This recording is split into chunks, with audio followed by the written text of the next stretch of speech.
Inspector జెండే అని కొత్త Hindi cinema, అంటే ఇది థియేటర్ సినిమా కాదు, ఓటీటీ సినిమా. నెట్ఫ్లిక్స్లో స్ట్రీమ్ అవుతుంది మొన్న సెప్టెంబర్ 5 నుంచి.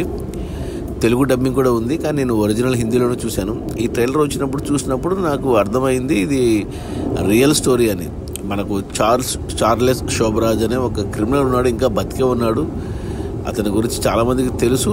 అతన్ని మొట్టమొదటిసారి అరెస్ట్ చేసిన పోలీస్ ఆఫీసరు మన ఇన్స్పెక్టర్ జెండే, ముంబై పోలీస్ ఆఫీసరు. ఆ క్యారెక్టర్ మన మనోజ్ బాజ్పేయి చేశాడు. అతను కూడా ఇంకా బతికే ఉన్నాడు. సో అరెస్ట్ చేసిన పోలీసు బతికే ఉన్నాడు, అరెస్ట్ అయిన క్రిమినల్ బతికే ఉన్నాడు, Charles Shobharaj. So Charles Shobharaj గురించి పూర్తిగా తెలుసుకోవాలి అంటే నెట్ఫ్లిక్స్లోనే ఒక సినిమా ఉంది, ద సర్పెంట్ అని. ఇంగ్లీష్ సినిమా, అది ఫారెన్ వాళ్ళు తీశారు.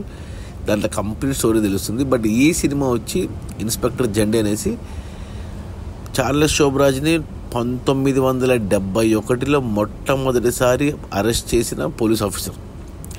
సినిమా కథ అది కాదు. అతన్ని అరెస్ట్ చేసి జైల్లో పెడితే తిహార్ జైలు నుంచి తప్పించుకుని పారిపోయాడు. అతన్ని ఎప్పుడు అరెస్ట్ చేసినా, ఏ జైల్లో పెట్టినా తప్పించుకుని పోయాడు చార్లెస్ శోభరాజ్. 30 మందిని మర్డర్ చేసి ఎన్నిసార్లు జైల్లో పెడితే అన్నిసార్లు తప్పించుకుపోయాడు అతను. సో 71 అరెస్ట్ చేస్తే 86లో మళ్ళీ అతను తప్పించుకున్నాడు జైలు నుంచి, తిహార్ జైలు నుంచి. ఆ తిహార్ జైలు తప్పించుకున్నప్పుడు అది సినిమా కథ. ఆ తప్పించుకోవడంతో స్టార్ట్ అవుతుంది. అక్కడి నుంచి మళ్ళీ ఈ ఇన్స్పెక్టర్ జెండా, ఎవరైతే మనోజ్ బాజ్పేయి క్యారెక్టర్ చేశాడో, 15 ఏళ్ళ తర్వాత మళ్ళీ అతన్ని పట్టుకోవాలి. సో అది ఈ కథ. 1:45 ఉంది సినిమా. మొదటి 45 నిమిషాలు నాకు ఏందబ్బా సినిమా కొంచెము అంటే కొద్దిగా కామెడీ టోన్ తీసుకున్నారు ఈ సినిమాకు, సీరియస్గా తీసుకోలేదు, కామెడీ స్క్రీన్ ప్లే రాసుకున్నారు. సో మొదటి 45 నిమిషాలు నాకు ఏంటో సినిమా అంతగా ఎక్కలేదనమాట. కానీ చివరి గంట మాత్రం, ఎప్పుడైతే సినిమా గోవాకు షిఫ్ట్ అవుతుందో అక్కడి నుంచి సినిమా చాలా ఇంట్రెస్టింగ్గా, చాలా గ్రిప్పింగ్గా, చాలా కామిక్ వేలో వెళ్ళింది నాకు. అంటే ఇంకా మళ్ళీ రెండోసారి కూడా ఆ క్రిమినల్ చార్లెస్ శోభరాజ్ని మన ఇన్స్పెక్టర్ జెండే పట్టుకుంటాడా లేదా అనేసి 86లో జరిగినట్టు చూపించారు. నిజంగా జరిగిన కథే కాబట్టి ఉన్నదన్నట్టు చూపించారు. అంటే ఆ రోజుల్లో మొబైల్ ఫోన్స్ లేవు, సీసీ కెమెరాలు లేవు, ఏమీ లేవు.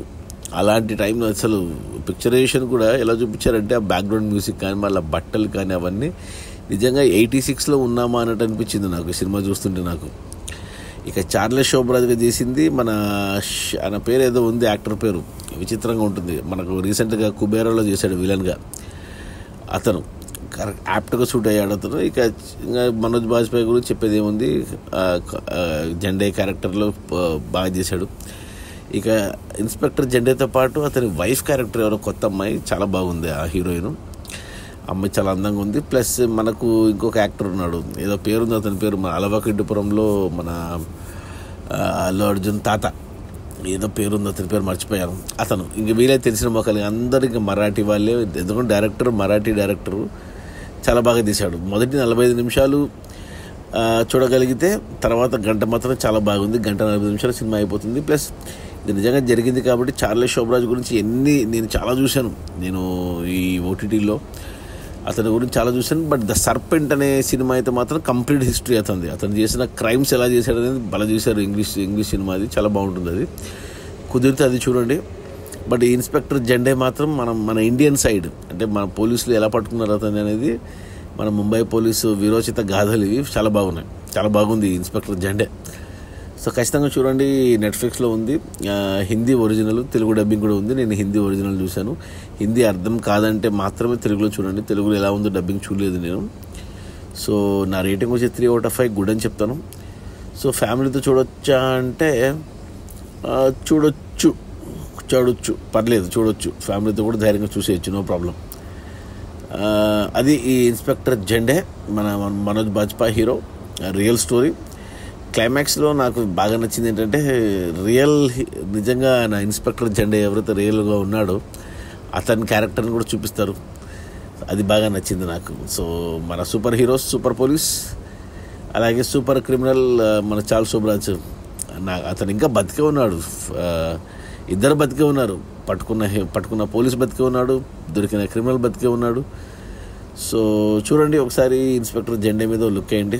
ఓకే, నెట్ఫ్లిక్స్లో ఉంది. Okay, bye.